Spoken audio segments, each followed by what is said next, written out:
Hello, and welcome. I am Michelle Wilson, and I am super excited.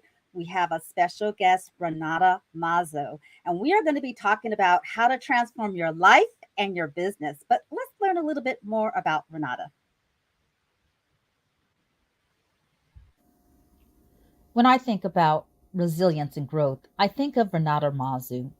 Known as a money blocks lady, Renata Mazu is an intuitive mind architect who teaches others how to overcome destructive internal patterns and transform the whole reality, master their life, and skyrocket their business.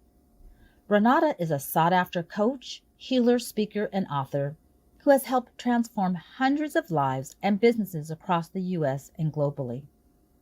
Her roller coaster life journey served as a fuel to transform her own life.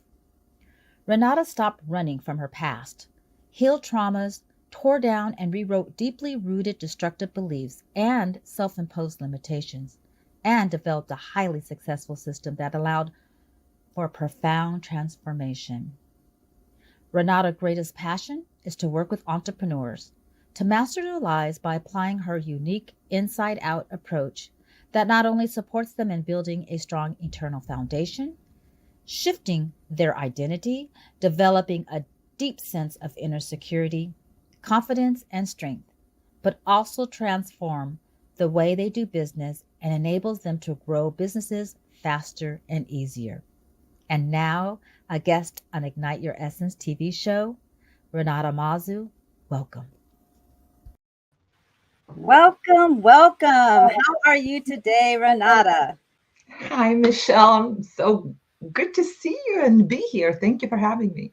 Oh, it's such a pleasure. And I'm really excited about our topic today. We're going to be talking about how to transform your life and transform your business, but also eliminating, those blocks, those internal shifts.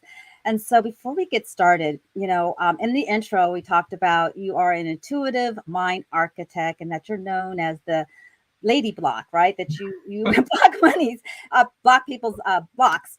And so I just want to kind of go back to your childhood. I know that you grew up in Europe and you said you lived with your family. You were a hardworking family. And I just want to kind of go back to your early years and learn how that impacted your life now, because you said that it kind of, you had a couple of traumatic experiences that transformed your life. So let's talk a little bit about that. Okay, well, we don't realize things are transforming until we look back 20 years later and see who we are and what was happening before, because that's when we formed, right? So, yes, I was raised and born in Lithuania, Europe. And if anyone knows, it's a small country. And I moved here to the States over a little over 20 years ago.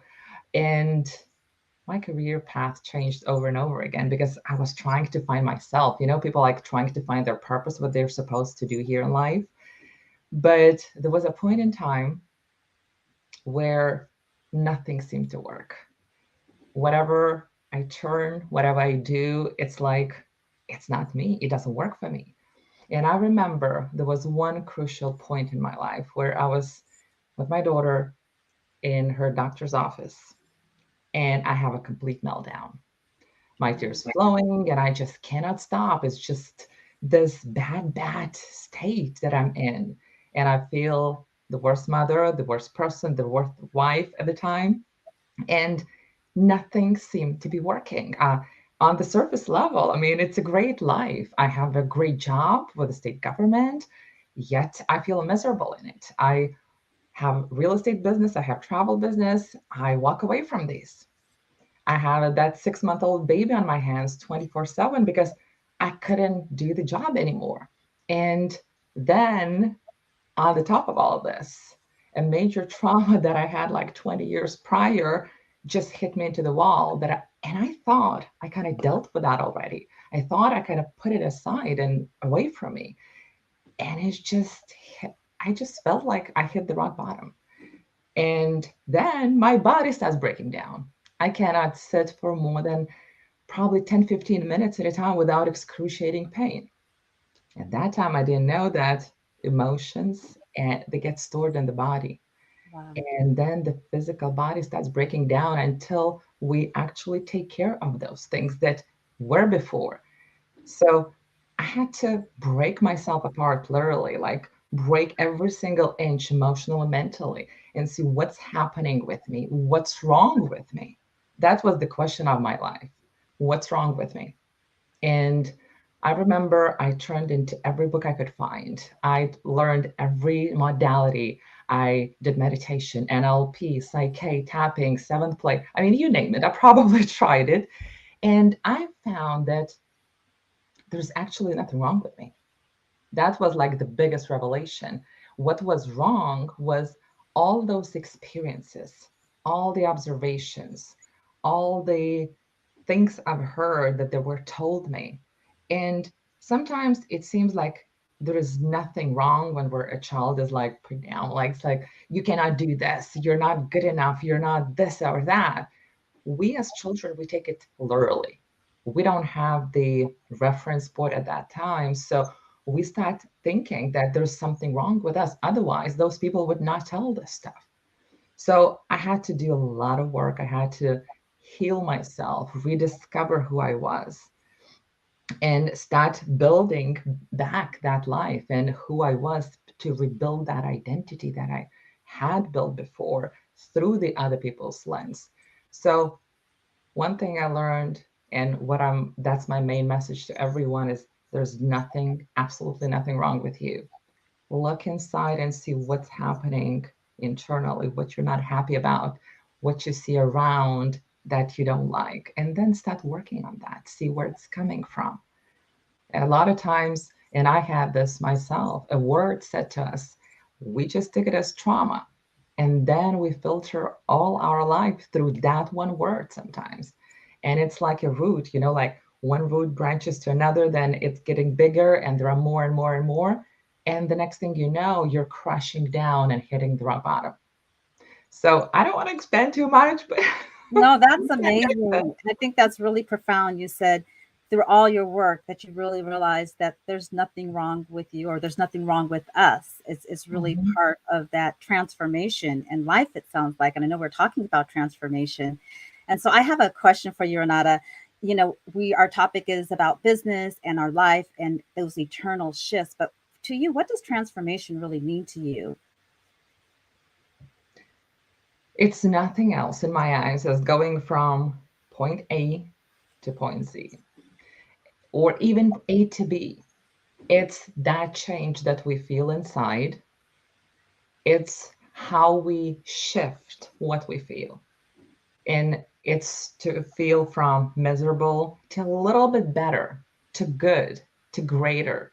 It's like those incremental steps that we take from where we are to where we want to be and where we want to go.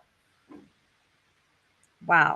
So another question then for you, because you were talking about when you hit rock bottom and you did all these modalities, and then you realize, oh, there is nothing really wrong with me. So how did you transform that internal shift? Was it through the modalities or was it something, how did you actually, I guess, rise up above those emotions and those Mhm. feelings? Here's the thing, unless we know what we want, where we want to go, we cannot get there. So Mm. I always teach my people like we need to have a super clear vision of where we're going. And a lot of people say, oh, that's cliche. It's like everyone knows what they want. They want money, they want relationships, they want whatever. The moment I ask them to go deeper and say, okay, what does that look like? What does that feel like? Where are you at? Who's around you? The moment you dig deeper, you understand that you start, oh, that's another point. A lot of people say, I don't want XYZ. So they even start from what they don't want anymore in their life. That's a good point. But then you need to figure out what that crystal clear vision is of the future. And then you identify what's blocking you, what that resistance is for taking those steps, why you behave the way you do, why you feel what you feel, what's causing that feeling. So, in part, yes, there were modalities, but what I found was that not a single one, not a single modality or technique, whatever you want to call them, worked from A to Z. I come from traumatic past. I was assaulted when I was 18, all the fun stuff. but I noticed that nothing actually worked on that trauma. So I had to create my own process, picking out like all the things and good stuff that worked from other modalities and put it in my process. And so it addresses all the aspects, emotional, mental, even physical. A lot of physical pain has associated emotional stuckness inside the body. So there is just not one answer. It depends what has caused it. It depends what has happened. It depends how your system has taken it, translated into the physical reality. So we can go many different ways. Well, I know you're intuitive, so it sounds like when you work with your clients, is it more like on the one-to-one because you specialize? Each person has their, as you said, their trauma or their what they're overcoming in their experiences, and then you identify that and then walk them through that process. Is that how you work with your clients? Yes. And I also work with groups. Okay. It it just so happens that in the room, usually people have similar things happening because the experiences don't have to be identical or the same, but the emotions will still be overlapping with Mm. people. So a lot of times people say, oh, I cannot make money, but how that money is related to what has happened to me personally. And I always say it's emotion that matters because no matter what we do, we go and do things based on the feeling, based on the emotion that we want to feel or want to stay away from. So whether it's a group or whether it's one on one, I developed that, I think that's the right word, an ability to tune in into the person and see, okay, so you're coming to me with XYZ issue, that's some challenge. And I can tell this is where it started. Let's look at that age and see what happened there. Then we neutralize the memory because we all electromagnetic field, right? So it's easy to do that. A lot of people don't realize. And then we replace that gap, that void that we just neutralized with something that they want to have in the life. And then go practice, take action. Simple. Simple. And when you're working with your clients, I know there's sometimes that resistance, right? To dig a little deep. So how do you move them from, like you said, they know what they don't want, but how do Mhm. you move them to where you start exploring what they do want and seeing what blocks them, because you said, especially as entrepreneurs, our purpose is to, start a business. We want to serve, provide a need, but we also want to be profitable. And I want to talk about that because you said there's a difference between profit and sales. And you were actually a business coach at one time, and then you transition into the intuitive side. But share with us, like when you're working with entrepreneurs and that money block and, the difference between profits and sales, if you could just share a little bit more about that, the distinctions that you have there. Yes, actually, I still do business coaching Okay. because a lot of coaches nowadays, and probably before, they're looking at the business strategies. And I worked closely with Goodwill and have my own clients now and back then. But what I noticed, a lot of people didn't do what they're supposed to do, even if they knew how to do stuff. That's why I turned into figuring out why exactly they're not doing what they need to do. Mm. And the sales and profit, I love that because what I see is a lot of people throw in numbers. I made 1 million, I made 5 million, I made 200,000 or 50,000. It doesn't matter. But they talking about sales. Sales don't mean that that's the money you're actually pocketing into the bank. It could be maybe 10% of that, what you sell, maybe 50, maybe 90. It really depends on the industry. So we kind of really need to distinguish those two profit and sale numbers because it's not always what you see in the bank coming. Hope that makes sense. Oh, absolutely.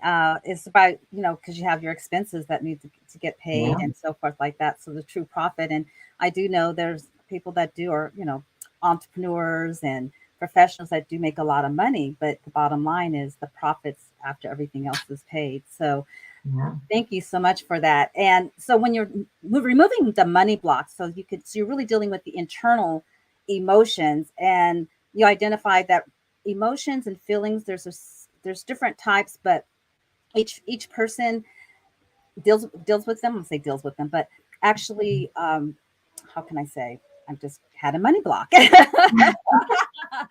So they have, when it comes to their emotions, just recognizing that and working with the emotions is basically what I'm trying to say. Mhm. When they've been blocked for so long, how do you tap into that and how do you unlock it? Okay, so it's super simple. Look, if you know me, you'll know that I'm gonna give you simple stuff because I'm a simple and I like simple stuff. So all you need to do is to identify your patterns. You need to look into emotions like, okay, what am I feeling? Am I angry? Am I like frustrated? Am I stressed? Do I feel fear? And make a note of this and look into like, okay, how you behave. What do you see over and over and over again you doing? And write those things down because then you're going to figure out, okay, these are the patterns. These are the things that I'm doing over and over again. What are the thoughts? What am I thinking over and over again? Write things down. I say take a moment, like for a week or two, and just observe yourself. That's the easiest way to identify those blocks because your emotions going to be the best guide ever. No one wants to feel bad. No one wants to feel crappy. And it's so easy to notice those. Or like when you go to bed, there was a time in my life where I could not fall asleep for like 2, 3, 4 hours. I would be tossing over and over again, and the mind would not shut up. It's just like it would, the noise. That's what I had for many years. That's easy to notice. All you need is an effort and commitment to start doing this. And then you get some help or you start clearing those yourself. And it's not that hard to even clear. A lot of people don't connect the body and the emotion because whatever you're feeling that in the body. So if you can just tune in and try to find the sensation associated with what you're feeling, you'll notice that there is some tightness, or some people even feel physical pain, believe it or not. Other feel just specific emotions. So look inside. Imagine that you're scanning the body. And if you do nothing else, just sit with that emotion, sit with that sensation for a couple of minutes. And the more you do that, the more it's going to dissolve and finally it's going to disappear. And then you go on to the next one and on to the next one. And then fill that void with what you want, whether through visualization, you can imagine things. And a lot of people they say, oh, Renata, but how do I know that image that I have in my head is working? Well, there are many studies, science proven. And if I asked you to like imagine what the lemon is like if you're just biting it, you'll automatically start feeling the juices, like what it tastes to feel the lemon taste, right? So our mind is magical. So just use it. A lot of people don't use it. We need to use it. And you said it's so simple, and that you have actually a journal that's called Claim Badass You. Uh-huh. Is that really where you start off? Is just identifying your emotions and then writing them down and helping your clients work through the process. So tell us a little bit about your journal.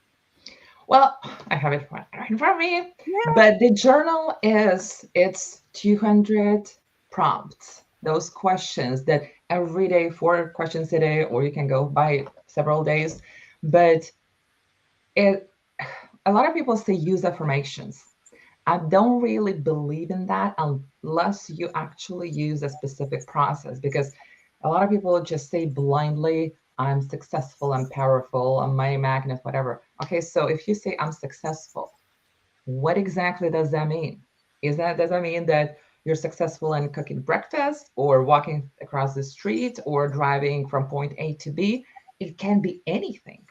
So unless you put a visual and unless you put an emotion associated with that statement, I promise you it's not going to work.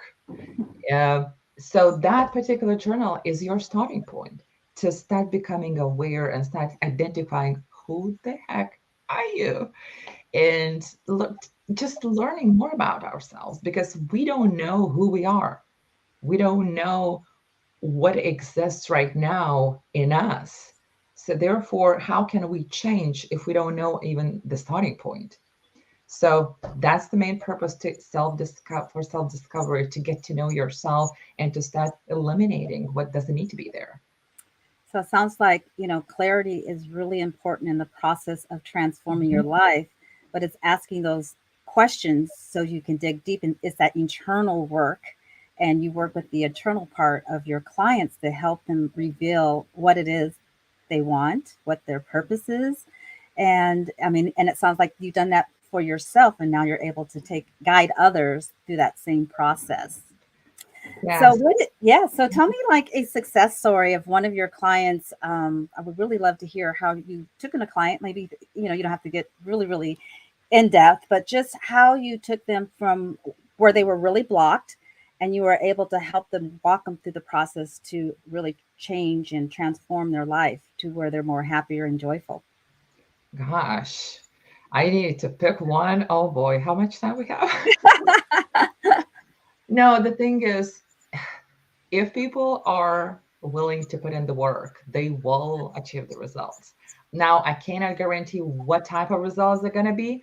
I had a client who, in a month, she quit her job. She had a really good job in six figures. She quit her job. She launched a coaching program, 17,000 right after, then 200,000 right after. And it just was a different person, and she could do whatever she wanted after that. So shifts like that. I had another one who just came in for, I used to do those once a month free sessions. So people get to know me and what I do and experience that.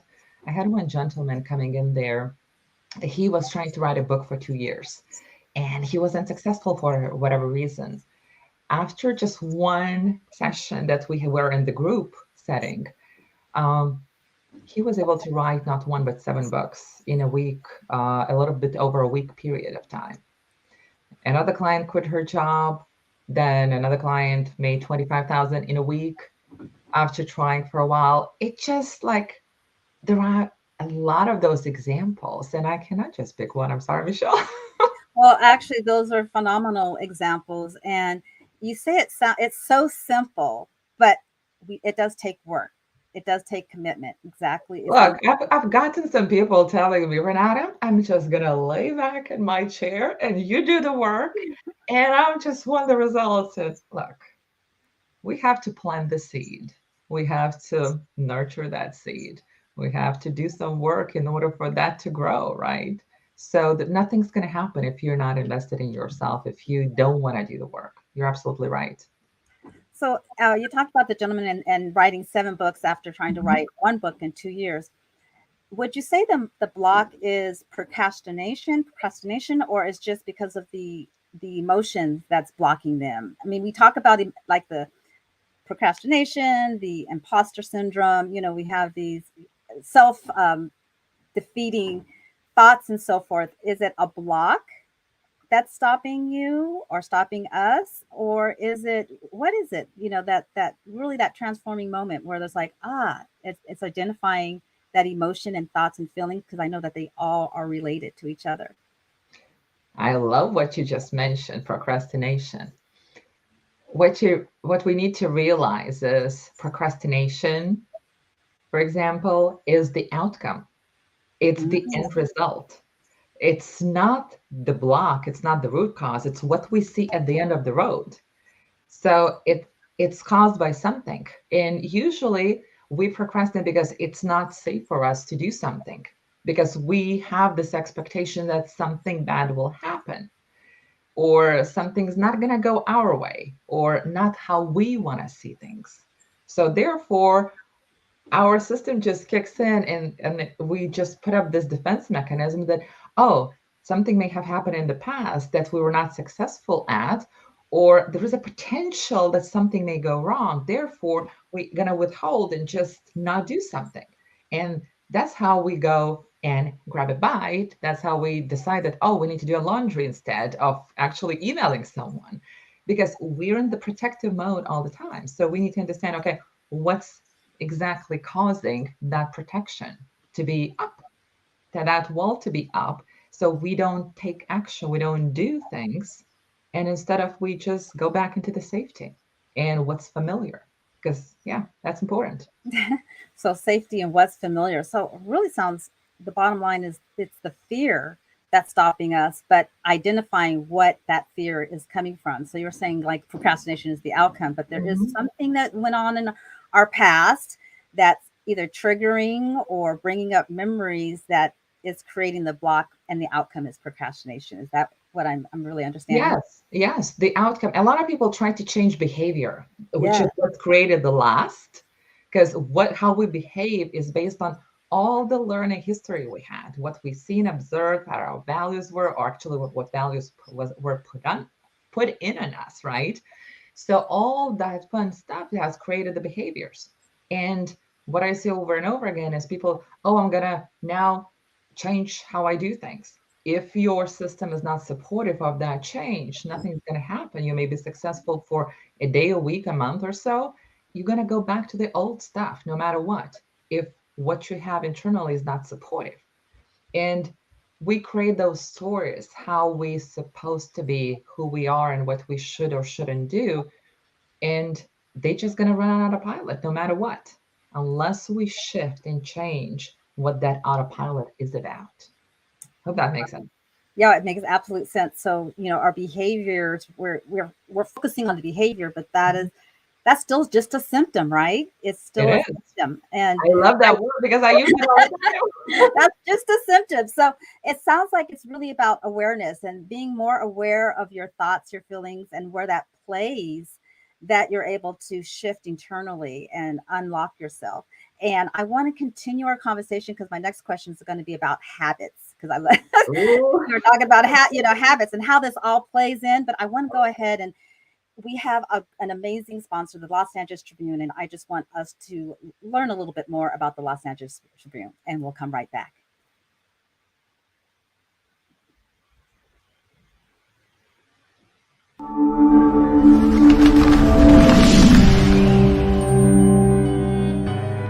Welcome to the Los Angeles Tribune page. Here you will find original news programming, exclusive digital events, and shows that are directly from the community. At the Los Angeles Tribune, we believe in giving a voice to the voiceless. We are proud to be the only national brand to empower everyday people to make a difference. Since 1886, our reputation has been built on truth and responsibility. Thank you for watching and making a difference. For general inquiries, contact today. Thank you on behalf of the Los Angeles Tribune team.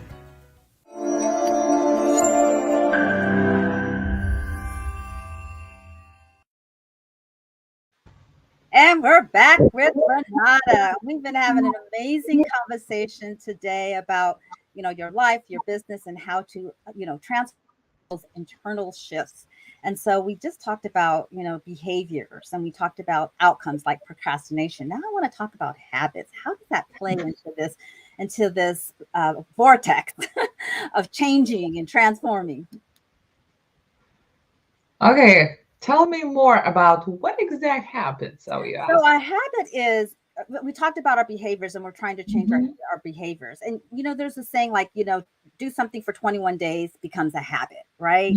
So Mhm. you want to change something in your life, like, eating right, or, eating healthier, for example. And Mhm. then you do this particular habit, habit, Mhm. this action for 21 days, and then it becomes a habit. It becomes natural, is basically what I'm trying to say. So how does that play in? Because we were talking about like behaviors is more of a symptom. It's not Mhm. really the shift. And then we talked about procrastination. So I just want to identify like how habits play in our life when it comes to transforming, just becoming better versions of ourselves. Okay, so look, I'm a little black sheep, so let me share my angle. Look, I understand the habits and I agree. Some habits can be formed easily, like, okay, 21 day, science proof, and that's fine. However, if, let's say, there is something traumatic happened, let's just go into a little bit of extreme, right? And if my new habit should be that I need to be smiling all the time, that I need to be happy all the time, that I need to approach people, to make calls, to get clients, to raise prices. This is habitual as well. So if I don't feel worthy, if I don't feel enough, how can we change that habit? By just doing things.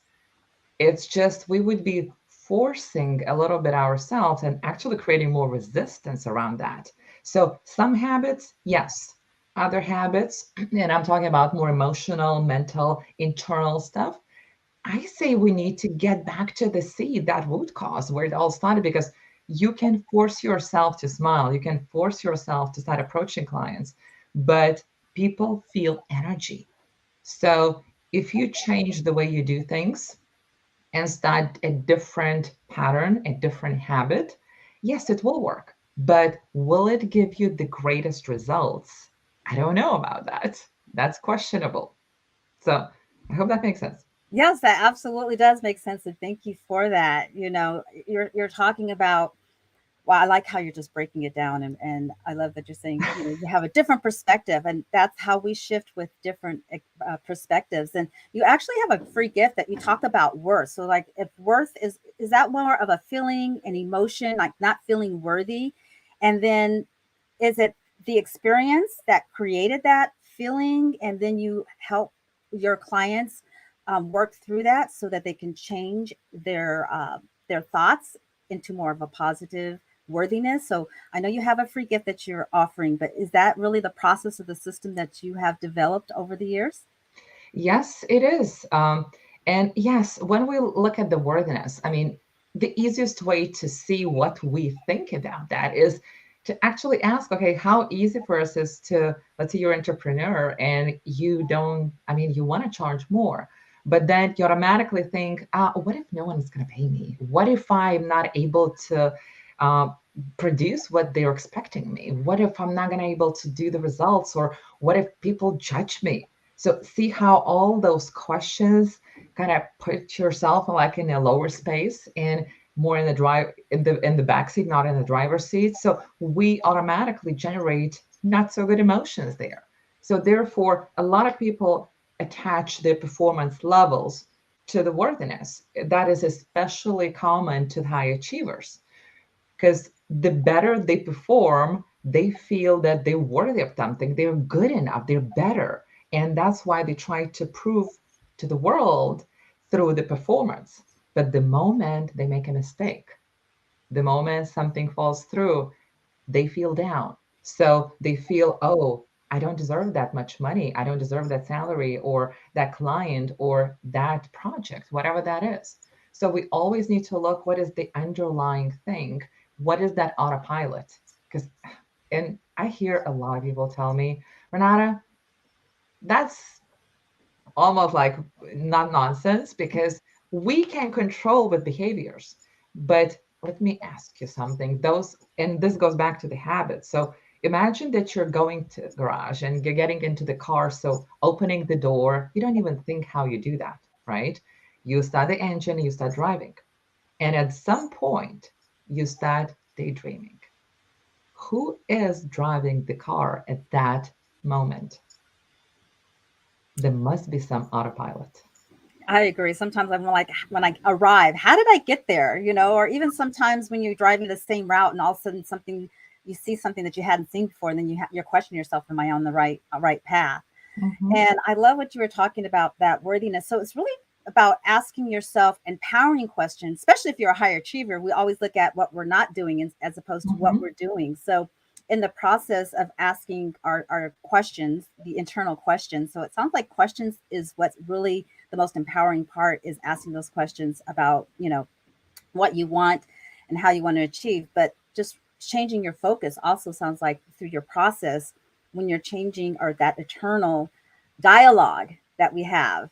And really you want more of an empowering, because you said everything is energy. So when we're when we're doubting ourselves, our vibrations is going down. However, but when we're asking ourselves more positive questions, it goes up. So do you work like that with your clients during this process? Always, always, because I don't know if you know about the study. I think it was Mr. Moto who did the snowflake study, how emotions Mhm. affect water molecules. So if you haven't heard, just Google it. It's really fun. The same way we operate. the higher we vibe. In other terms, the better we feel, the better everything is happening around us. So we got to look into what's really going on inside what we feel. And a lot of us are blocked emotions, even because it's not safe for us to feel. It's not okay for us to express. And for many years, the same happened to me. I thought that was my truth, that it's not okay to feel and it's not okay to express those emotions and express those feelings. So yeah, it all goes back to one thing, us and the work.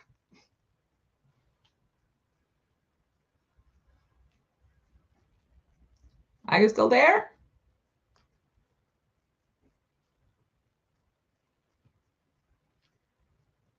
Did we lose Michele? I think we did. Hello, Renata. This is Michele Cavetto. She'll be back into the studio. That was a beautiful relation that you have. Hello, folks. This is Michele Cavetto. My camera's not working, but now this is a live show. We're with Renata Mazu, and she is pouring into us all kinds of information about doing work within, as Shimiko Cole has said. Renata, you brought up about he's not a doctor, but he's a businessman that has done these groundbreaking studies, Mr. Masura Omoto, and he did that study about the hidden messages of water. I loved how you mentioned that, because it's true what you're saying, how we can change things, how we can reprogram things. It affects everything around us, doesn't it, Renata? Absolutely. Absolutely. So when a person comes in, and I believe that Michelle Wilson is coming in right now, I'm just going to ask you a quick question and Michelle will jump in. When a person says, Renata, I'm doing this for a few days and I'm not seeing any changes and I feel miserable, what do you tell them to keep them going? And I'm going to step back. Here's the thing. Sometimes we can see shifts in minutes, literally minutes. And I've seen that with my clients. Other times, we may need a couple of weeks or a couple of months. It all depends, what has your life been like? What have you seen, observed, even physically experienced? What stories you told yourself, what truth you acquired as your own? Because there could be one thing affecting what you're trying to change right now. There could be hundreds of those things, hundreds of emotions attached, like in many different forms, to what you're trying to change.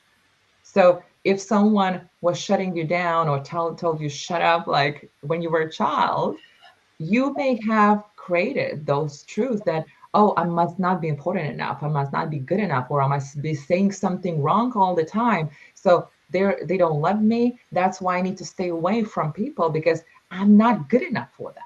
So guess how it all impacts everything we do. We go into relationships, we keep ourselves quiet. We go into the workplace or trying to build the business, but we're not able to show up or be visible or approach people in the way we should, with that high vibe per se.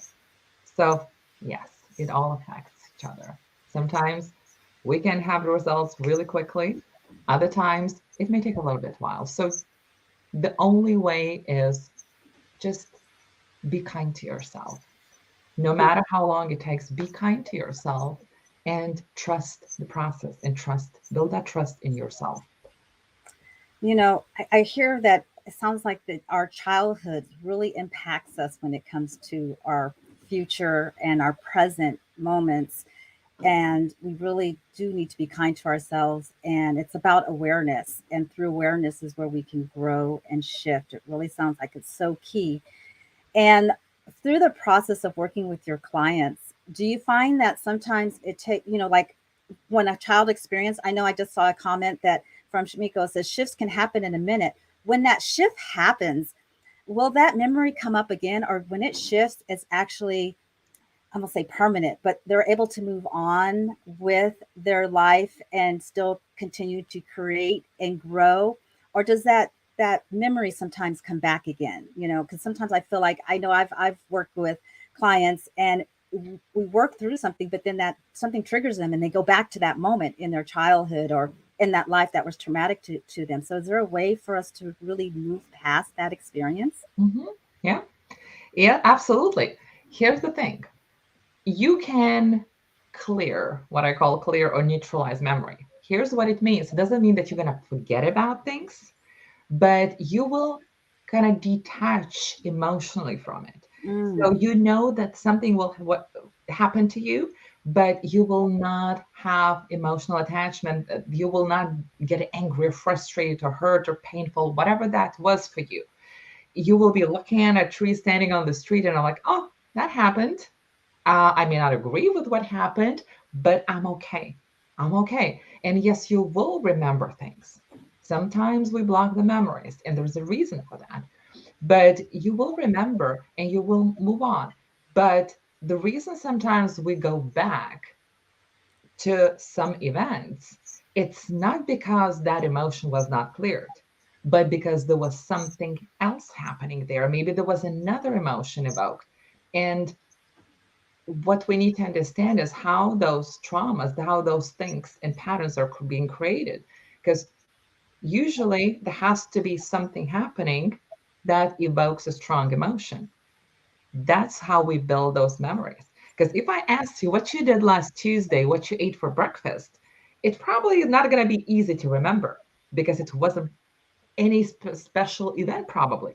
But if I ask you what happened at 9/11, your memory is going to be triggered like that. And you will tell me exactly what happened because there was a strong emotion attached to that situation, circumstance, event.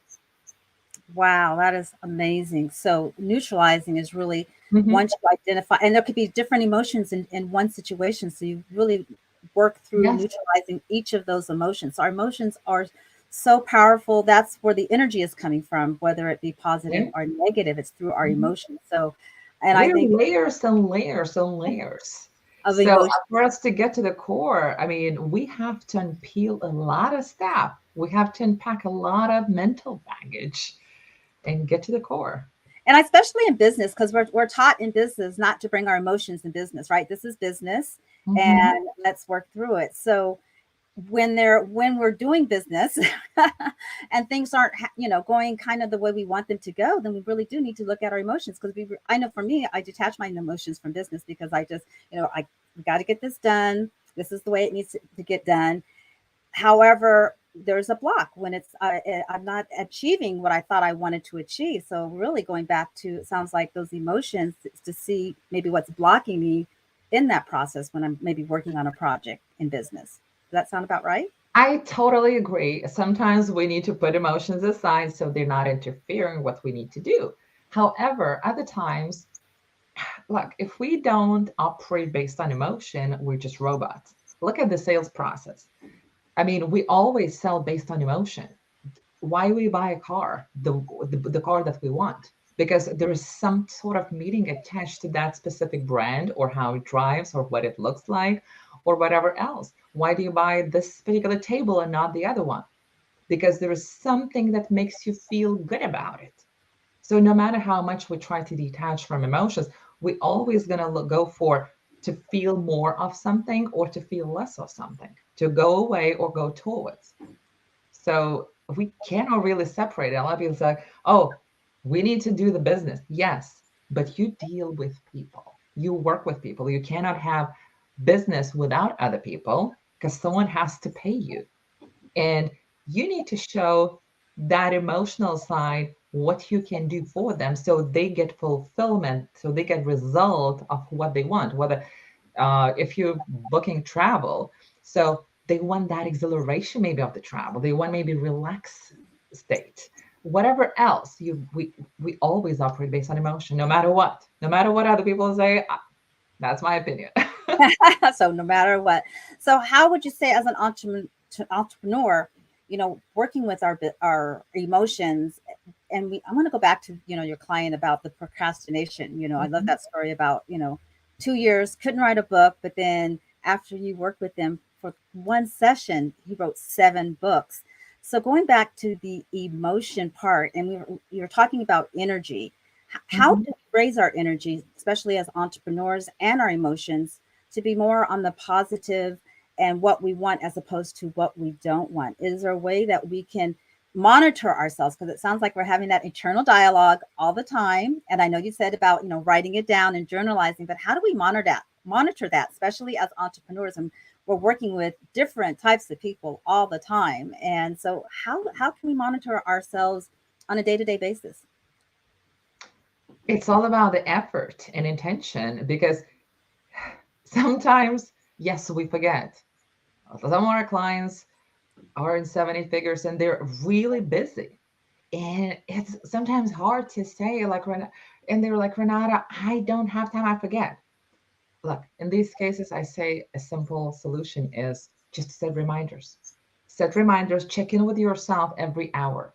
Okay, how am I feeling? Am I doing okay? Or I'm a little sad, or like, what's causing that? Just don't think too much, but just put things down so you can come back to this when you have a little more time. Other times, you simply need to take a break to raise that vibe, to raise that energy, to feel better.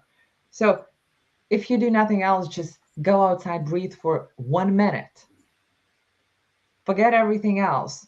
Focus on a tree. Focus on, I don't know, a tree leaf or bush leaf, something that will make you go into that present moment. Other people say do gratitude. Yes, it really is a good tool. But I was the other day on Clubhouse Room and someone was expressing really kind of concern, like, okay, I have this crap happening in my life. How in the world I can be grateful for that? See, we need to start appreciating and start noticing what's around us right now. Okay, we have hands, we have eyes we can see through, we have ears, we can hear things. So those small things we got to appreciate.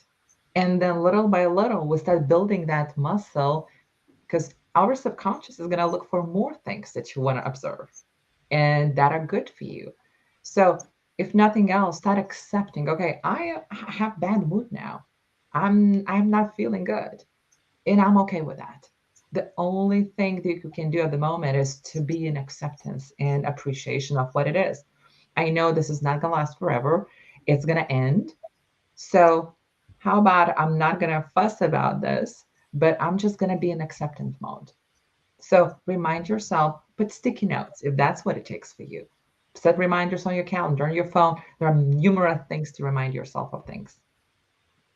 You're sharing with us so many simple things to do. And it's just a process. I heard that Jasmine, she says effort, intention, and consistency. It's just that consistency of doing it. So you have these kind of like your tools in the toolbox. And when you reach that bridge throughout your day, and really identifying it's starting with your emotions that is causing these thoughts, right? And just taking a pause and really going internal and asking Mhm. yourself questions. And it's Yeah. okay, right? I love what you're saying. It's okay if I'm like just don't feel well right now. It's Oh okay. my God. Agree with that and be grateful at the same time, because you can sound like you could shift quicker, right? Because Look, you're aware.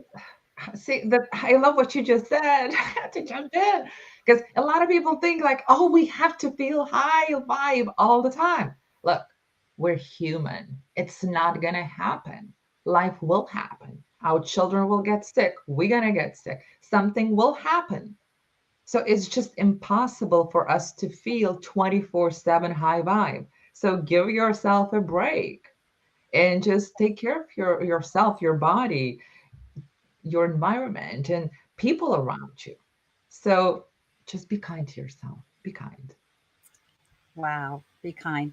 Now, I love this, what Michelle Quevedo is saying. Thank you, Michelle, also for asking such timely questions. How do we monitor ourselves? Excellent question. And we should really ask ourselves that. Like, how do we, just monitoring ourselves on a Mhm. day-to-day? And sometimes it's on a moment by moment basis, right? Especially when we're working through, a deadline or wanting to get something done, and that stress level, is so stress is an emotion, right? So Mhm. going through that process of just asking yourself questions like what is causing the stress right at this moment. So it's just these simple questions we can ask ourselves to monitor ourselves to see where we're at in our journey. Mhm. And it's not that long journey, it's like a day-to-day moment by moment journey sometimes, it sounds like. Yeah, and sometimes it will feel like, oh, it's not, it's like feels fake. I mean, I'm asking all those questions or I'm observing myself. But look, you're going to get answers only through questions. And the more questions you ask yourself, the more answers you're going to get. And sometimes it will feel uneasy, but like with time, you'll start automatically like looking without knowing for things. You remember that autopilot that I was talking about? Right. It's going to be your new autopilot. And like now, like comparing myself like 20 years ago, something is off and I'm automatically, the question pops up in my head. I'm like, huh, what is that? And I got to take care of this. So you instantly can take care of those things. Yeah. I love that, what you said. The more questions you ask yourself, the more answers you will receive. That is Mhm. really powerful and profound. And Yeah. Renata, we have a big question that we ask our guests each week. Yeah. And I like to ask you that question right now. It's from Buckminster Fuller. And that question is, I'm going to ask for it to come up on the screen so that we can read it and when you can ask it. And that is, how do we make the world work for 100% of humanity in the shortest possible time through spontaneous cooperation without illogical damage or disadvantage to anyone? So, Renata, I know that's a Oh big boy. question. But we've been, talking all, for the last hour or so about transforming our lives and our businesses. And so, what say you? Oh boy, that is a big question. And I don't know if I have an answer to it because here's the thing. I'm trying to formulate. We cannot change others. We cannot change the world, the whole world with our own and just our own efforts. However, we can influence others. So the way I see things is we have to take responsibility for who we are, what we do, what we feel, what has happened. Yes, sometimes it will not be fair because it's not up to us what happened to us, what we've seen. However, we can take responsibility for changing that, for becoming more aware, for doing the work, for just be kinder, be more compassionate. So that responsibility is a big thing in my world. And unless we take it on ourselves, nothing's going to happen, basically. So we always need to start with ourselves. And then whenever people see the shift in us, some of them, if not most, will get inspired to do the same thing for themselves. Then you can be a hand for them. Then you can extend that hand and help in whatever capacity or way that needs to be done. But we always have to start with ourselves. So, we each take responsibility in Mhm. our internal shift. Yeah. And then the world around us will seem to shift because, as you said, we can't change others. The only person we can really change or grow is ourselves. And I love that. So we're each taking responsibility of our actions, or, and I want to say our behaviors, but really about that internal dialogue with ourselves and really understanding ourselves better and understanding what we want to achieve. Because I remember in your story, you said you came to a point where you felt like you didn't have a purpose, you didn't know what that was, and you had this meltdown. But until you really worked on what it is, not only from the past but also what it is you want in the future. So it's really looking at your past, your future, and even your now. And the now is just asking those questions. I love what you said, asking the questions so that you can actually get the answers. And it sounds like it's a process that it's always ongoing. And so I would like, I don't know, I would love for you to share with us that we haven't talked about. We're about to get or close our show pretty soon, but is there something you'd like to share with us that we haven't really talked about? Which way you want to go? Well, we've been talking about internal transforming Mhm. our internal dialogue. I know that you also have a free gift for us. Let's talk about the worthiness, because I feel like as entrepreneurs, would you say, especially because you work with men and women, do you feel that like women have that unworthiness more than men, or do you see it equally when it comes to that worthiness and being, because the worthiness, it will show up as far as the ask, right? We were talking about Yeah. sales and profits and so forth like that. Do you see that with working with men and women, that worthiness seems to show up more with women than men? I don't know if there's one or another like where it shows stronger, but I can say that women usually tend to be a little more open and accepting and more aware, while men, they're a little bit more closed off. And I always say we're more like open, but they may need a little more work because the society puts so many pressure that we all need to be certain ways. So did you ever hear, because I certainly did, that men need to be strong, they need to be providers, they need to take care of women, and so far they cannot cry. So therefore, they cannot express things. So why in the world we would be expecting a man to express if they were taught all their life not to? So there has to be this balance somehow. But in terms of the worthiness, it really depends on the personal journey, because at that moment, I mean, you cannot really differentiate here, because some women, some men will have bigger things going on, others not. So yeah. Thank you for sharing. That's really very interesting to know that worthiness is really about the journey and people, and it is about people's past experiences Yeah. where they're feeling this unworthiness. But the great news is that we can work through that. That you can work through that. I love what Jasmine's saying. Personal accountability and inventory taking is on all of us. Going back to the big question, that when we Yeah. take inventory, that we can truly change the world, that we can really make a difference because it's through our how we see the world and how we show up in the world. So that is so amazing. And I want to see if Yeah. there's any other questions coming from our audience regarding our conversation. I love this. It says worthiness is an inside job. That's by Jasmine again. So thank you so much, Jasmine. So Yeah, I'm and this worthiness, and it is super important. However, if you look at the simple things, like for example, if I ask yourself, how do you accept compliments? Just remember, like last time someone gave you a compliment, was it like, oh my God, thank you so much? Or was it like, oh, what do you want from me? Trust me, when I moved here over 20 years ago, everyone's smiling. And my truth was, if you're smiling and if you're nice to me, you want something from me. So if we cannot accept a compliment, a simple thing with an open heart and a smile, and there is some icky story going on there, how can you accept something different? How you can accept money, a job that you are actually good fit for? Or how can you even ask for something? How often do you ask for help? Look at the small things, because they relate to all the other stuff: money, relationships, health, even. So those small things just go through all aspects of life. That's amazing. And thank you so much for joining us, Renata. I mean, I'm going to encourage our audience that we have, the ticker has a way of contacting Renata through her website. You can go to renatamazu.com. And she's also has a special gift offer. And can you tell us a little bit about that gift offer? This is a free training that I'm offering you guys, and whoever wants to grab it, it's actually explaining how we create those blocks. What are the blocks?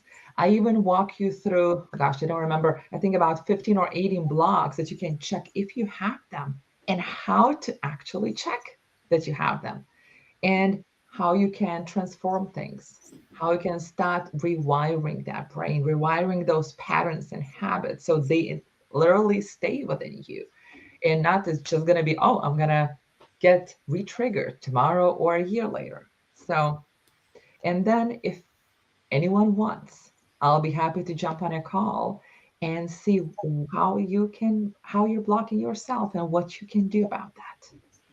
Wow, that's so valuable, especially today as we're going through such a global change right now. And I Mhm. really believe that, self-awareness is everything right now. So I would highly encourage, to contact Renata We have our contact information on the ticker. So, Renata, thank you so much for joining us and sharing with us just the information. What I gathered today is it's simple to do, but it does take work, and it takes consistent work and being okay with yourself when you're working through the process, and just love yourself for where you're at going through the process. But it's amazing that I love what you're saying. It's creating those blocks to unblock them, and being aware that there may be several different blocks, but eventually you can live a life of significant balance and abundance. So thank you so much for joining us today, Renata. And I'm just going to say to our audience, please join us next week, next Wednesday, with Michele Quevedo, Wednesday at 5 p.m. And then I'll be back here next Thursday at 11 a.m. So with that, have a blessed day. Bye for now.